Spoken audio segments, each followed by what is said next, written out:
last one. Let's start with the elephant in the room. The elephant in the room that I personally wasn't expecting was the fact that Caitlin Clark did not start once again. And like I've told you guys in previous uploads, like it doesn't matter when you're talking about the basketball of it because Team USA is likely going to dominate. They're likely going to dominate every single game in this qualifying tournament. And so who's starting, who's not starting. Also, if you look at the time at the end of the game, Caitlin Clark actually ended the game. Well, Paige Bueckers had the highest minutes played, the most minutes played. And then Caitlin Clark was a close second to that. So she still ended up playing a lot of minutes. However, I just don't understand it.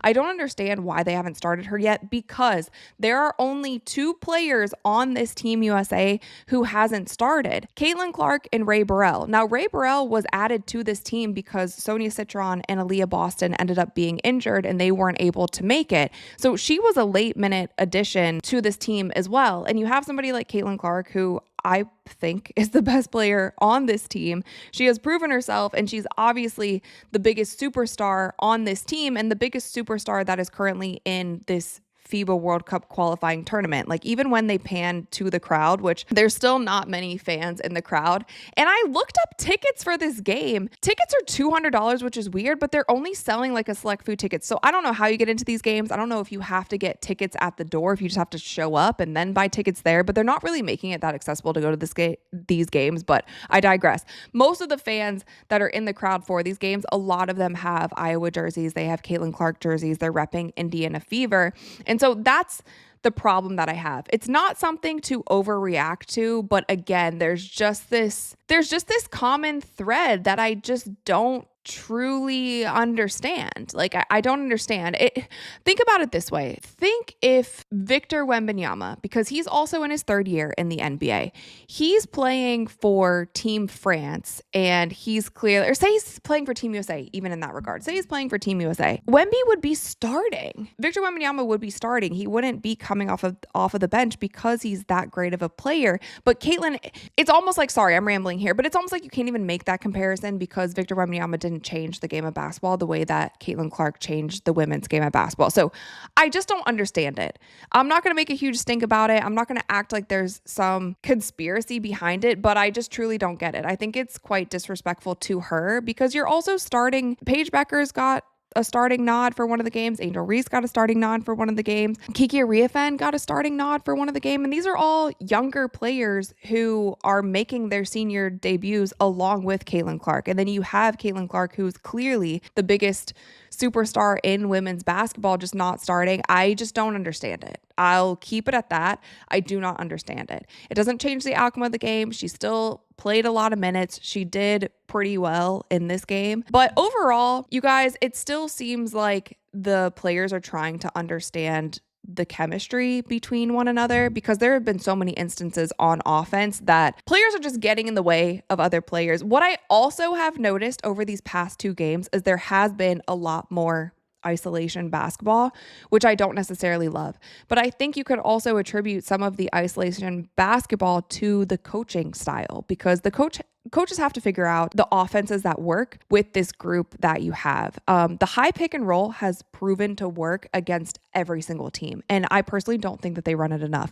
Caitlin Clark is always looking for the roll on the high screen and roll. They've run it for Paige. They have run it for Kelsey Plum. They've run it for Jackie Young. The roll is almost always open. And if for some reason they keep hitting the roller, then that 3-point shot is open. And we saw that at the end of the game with Caitlin Clark. She came off the high screen, everybody pinned down because she had been throwing the ball to the post player on the roll every single time. They pinned down on that post player, and then Caitlin Clark had a wide open 3 that she hit. Speaking of 3-pointers, we've got to shoot more 3s. 93 points and only having shot 23s. We've got to shoot more 3-pointers. I'm so sorry. And I was screaming about that during the live stream.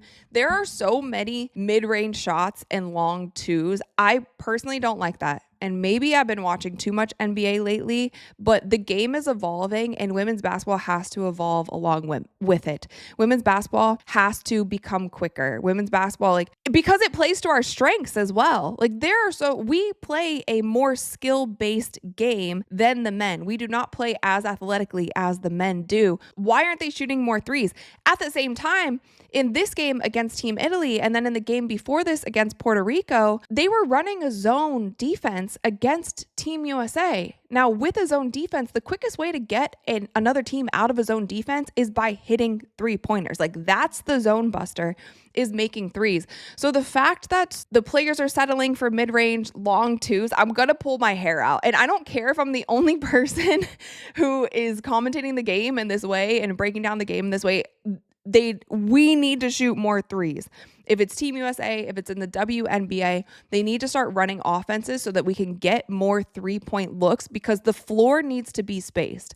Because women's basketball plays less athletically, the game sometimes gets really mucked up because everyone's on the floor. You're not playing on multiple levels. There isn't the change in speed and direction like the men's game has. And so when it gets super clunky like that, you have to be able to expand the game, to space the floor. The only way to do that is if you have people on the 3-point line ready to shoot those threes, ready to knock down threes. So I just wish that there was a higher emphasis in that, because some of the basketball that we saw today, I just feel like it's old school basketball. And I feel like the women's game has to evolve.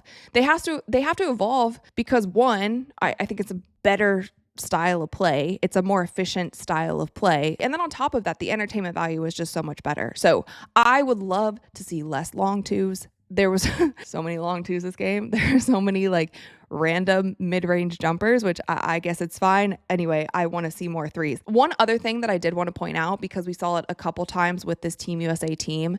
So the rules in FIBA are a little bit different when it comes to the traveling situation, like basically what accounts for travel. And a lot of American players, you see this in the men's game too, like when they go to Olympics, a lot of American players, when they catch the ball, they swing through, and their first step is their quickest step. So they swing through and then, dribble, attack the basket, or take a side step, whatever.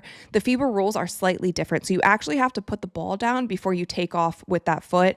And that caused a couple players for Team USA to travel today. I saw Paige, it happened to her once, and that fits so perfectly because that is so much of Paige's game. Like, she is ready to take you off the dribble. She is ready to go one-on-one against you, and her first step is really quick. So that's just something to look out for. Obviously, these are the qualifying games. Like, it's not that big of a deal, but that's something that the players will have to practice a little bit. So if you see more traveling violations, that's one of the biggest reasons, because FIBA rules are just a little bit different. But with that, if we look at the box score, like I said, Caitlin Clark ended the game with 12 points. She had 5 assists, and she did have 5 turnovers. However, she was still a plus 27 on the floor. And that is one thing that we've noticed, and we've kind of known this since she played at Iowa, okay? When Caitlin Clark gets on the floor and when she is playing point guard, there's a big differential there. When she's playing off the ball, it's a slow game. When she is playing point guard, the game speeds up.